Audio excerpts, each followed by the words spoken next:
60 seconds. That's how long Mike Tyson has been sitting in silence since the question was asked. Not 60 seconds total in the hearing. 60 seconds since David Thompson, the youngest panel member, asked the question that matters. What makes you different now than the man who went to trial? 60 seconds is a long time in a small room with 5 people staring at you, with guards behind you, with recording equipment documenting every second of your silence, with your freedom depending on what you say next. Tyson knows this. Knows every second he doesn't answer makes the panel more uncomfortable, more suspicious, more certain that he doesn't have an answer. Or worse, that he does have an answer, but it's not the one they want to hear. Sandra Morrison, the chair, is tapping her pen. Soft, rhythmic, impatient. She's older. Retired school principal. Probably has grandkids. Probably sees Tyson as predator. Probably already decided her vote before he walked in. James Chun, the social worker, is leaning back. Arms crossed. Face neutral. Trying not to show judgment. But his body language says everything. Closed off. Defensive.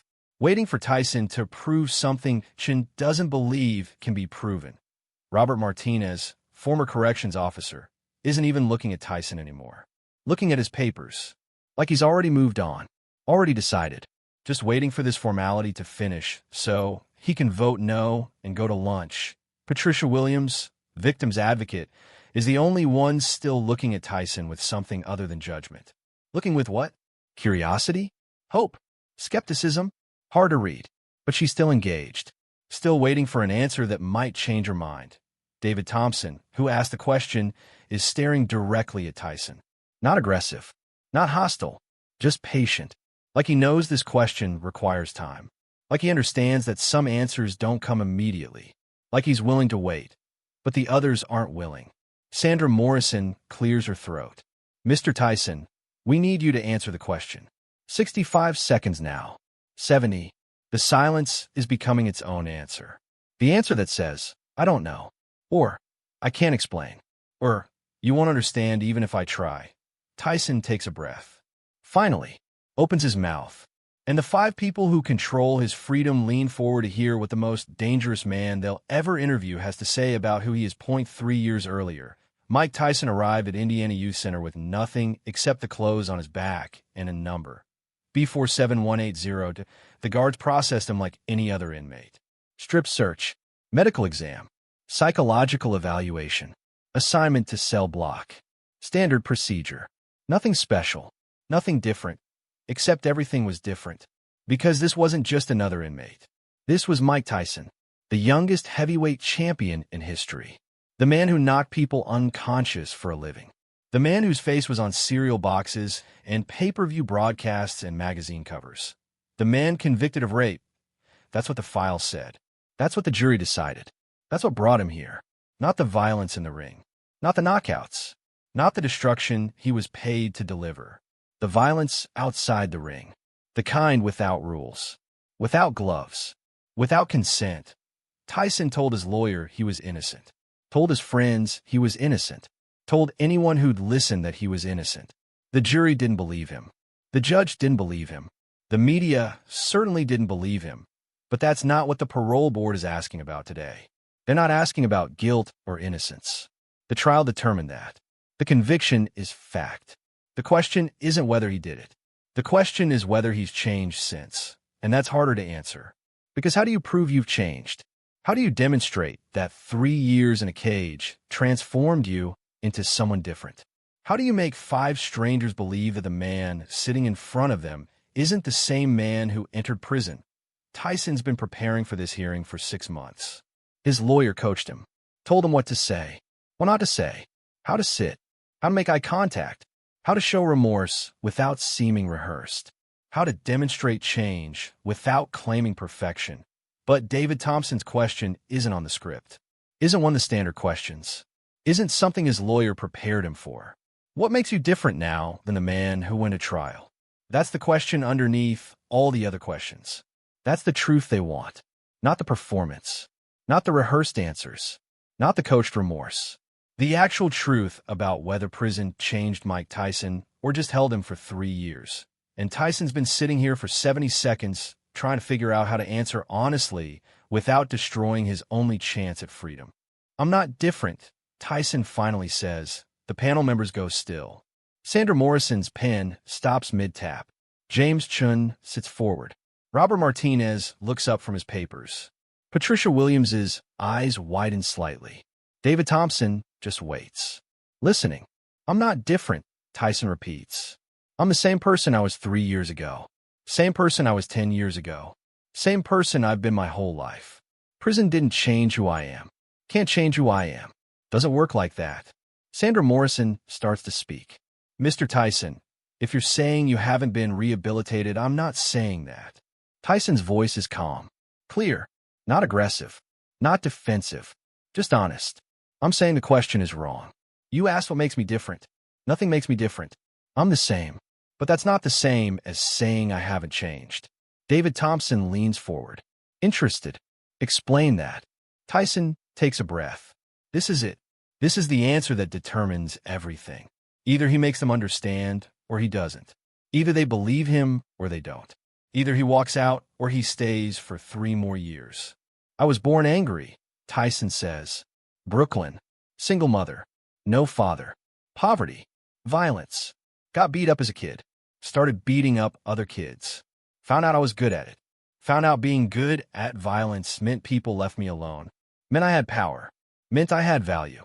He pauses, making sure they're listening. They are. All 5 of them. Even Sandra Morrison has stopped tapping her pen. Then Cuz found me. Cuz D'Amato. Took me in. Taught me how to channel the anger. Taught me boxing. Taught me that violence could be art. Could be sport. Could make me rich. Could make me famous. Could make me something. So I became that. Became the youngest heavyweight champion. Became Iron Mike. Became the baddest man on the planet. Became exactly what Cuz trained me to be. A weapon. A destroyer. Someone people paid to watch hurt other people. Robert Martinez speaks for the first time. And you're saying prison didn't change that? Prison can't change that, Tyson says. Because that's who I am. That anger. That violence. That's in my DNA. In my history. In my training. In my muscle memory. You can't take that out. Can't therapy it away. Can't rehabilitate it. It's part of me. Will always be part of me. Patricia Williams looks concerned. Mr. Tyson, are you saying you're still violent? Still dangerous? Yes, Tyson says. Simple. Direct. I'm still violent. Still dangerous. Always will be. That doesn't go away. Prison didn't cure me. Can't cure me. Because there's nothing to cure. Violence isn't a disease. It's a tool. A skill. Something I've trained to do for 30 years. I am. James Chun uncrosses his arms. Explain. Tyson shifts in his chair, trying to find words for something he's understood for months but never articulated. When I fought, I was dangerous. But I was controlled. Had rules. Had referees. Had contracts. Had Cuz teaching me when to fight and when to walk away. When to use violence and when to control it. I was dangerous. But I was professional. Then Cuz died. And I lost that control. Lost that guidance. Lost that voice telling me when to stop. And the violence that was controlled became uncontrolled. The anger that was channeled became wild. I became the same dangerous person, but without discipline. Without boundaries. Without anyone telling me no. He pauses. This is the hard part. The part he's been avoiding thinking about for 3 years. The part that requires admitting things he's never admitted. That's who went to trial. Not a different person. Not a worse person. Just the same dangerous person without control. Without discipline. Without Cuz. Patricia Williams asks quietly. And now? Now I've had 3 years to learn control again. Not from a trainer. From myself. From sitting in a cell and understanding that being dangerous isn't the problem. Being uncontrolled is the problem. I'm still dangerous. Still violent. Still angry. But I've learned how to control it again. How to channel it. How to carry it without letting it carry me. David Thompson, who asked the original question, speaks again. Mr. Tyson, you were convicted of rape. Sexual assault. That's not boxing. That's not control violence. That's something else. This is the moment. The question underneath the question. The thing they all want to know, but only Thompson is willing to ask directly. Tyson looks at him. I've said I'm innocent. Still say I'm innocent. But the jury said different. The court said different. So legally, I'm guilty. And I have to live with that. Have to accept that legally, officially, I'm guilty of something I don't believe I did. That's not an answer, Thompson says. Not hostile, just persistent. No, it's not, Tyson agrees. Because there isn't a good answer. Either I'm guilty and denying it, or I'm innocent and nobody believes me. Either way, I'm here. Either way, I served 3 years. Either way, you have to decide if the person sitting in front of you should go free. So I'll tell you this. I can't change the verdict. Can't change what the jury believed. Can't change what people think about me. But I can change what I do next. How I control myself. How I carry the violence I'll always have. How I make sure that whatever happened or didn't happen 3 years ago never happens again. Sandra Morrison is writing notes. Fast. All 5 panel members are. Tyson's answer has given them something. Whether it's enough, he doesn't know. I'm not going to sit here and tell you I'm rehabilitated, Tyson continues. Because that word implies I was sick and now I'm cured. I wasn't sick. I was dangerous and uncontrolled. Now I'm dangerous and controlled. That's the difference. That's what 3 years did. Didn't change who I am. Change what I do with who I am. If you let me out, I'll still be dangerous. Still be violent. Still be capable of hurting people. But I'll also be disciplined. Controlled. Bounded. I'll have rules again. Structure again. Purpose again. Not from a trainer. From myself. From understanding that being a weapon isn't the problem. Being an uncontrolled weapon is. He stops. That's all he has. That's the most honest answer he can give. Either it's enough or it isn't. The panel is silent. All 5 writing notes. Tyson can't read their faces. Can't tell if he just convinced them or condemned himself. Can't tell if honesty was the right strategy or the worst mistake he could have made. Finally, Sandra Morrison looks up. Mr. Tyson, thank you for your candor. That's not the answer we usually get at these hearings. Most people tell you they've changed, Tyson says. Tell you prison fixed them, made them better, cured their violence. But that's bullshit. Prison doesn't fix people, just holds them. What they do with that time, that's on them. I used it to learn control, to understand myself, to accept what I am and figure out how to live with it without destroying myself or others. Robert Martinez speaks. And if we release you, what do you do with that control? I don't know, Tyson admits. Maybe I fight again. Maybe I don't. Maybe I train fighters. Maybe I do something completely different. But whatever I do, I'll do it with discipline, with boundaries, with understanding that being dangerous is only acceptable when it's controlled. Patricia Williams asks one more question. Do you believe you deserve to be released? Tyson thinks. Long pause. Then, no. I don't know if anyone deserves freedom. Freedom isn't about deserve. It's about whether you can handle it, whether you've learned what you need to learn, whether society is safer with you inside or outside. I think society is safer with me outside, not because I'm not dangerous anymore, but because I understand how to control dangerous now. An uncontrolled danger in a cage is worse than controlled danger in the world, because in the cage, you lose control completely. Outside, you can maintain it. The panel votes 2 weeks later. Tyson isn't present, doesn't know the result until his lawyer visits. 0.3 votes yes. 2 votes no that he's being released, not because he convinced them he'd changed, not because he performed remorse, not because he told them what they wanted to hear, because he told them the truth. The complicated, uncomfortable truth that people don't change fundamentally. They just learn to control themselves better. Learn to carry what they are without letting it destroy them. The panel's official statement says, Mr. Tyson demonstrated unusual insight into his own nature. While we cannot determine his guilt or innocence regarding his conviction, we can assess his understanding of himself and his likelihood of reoffending.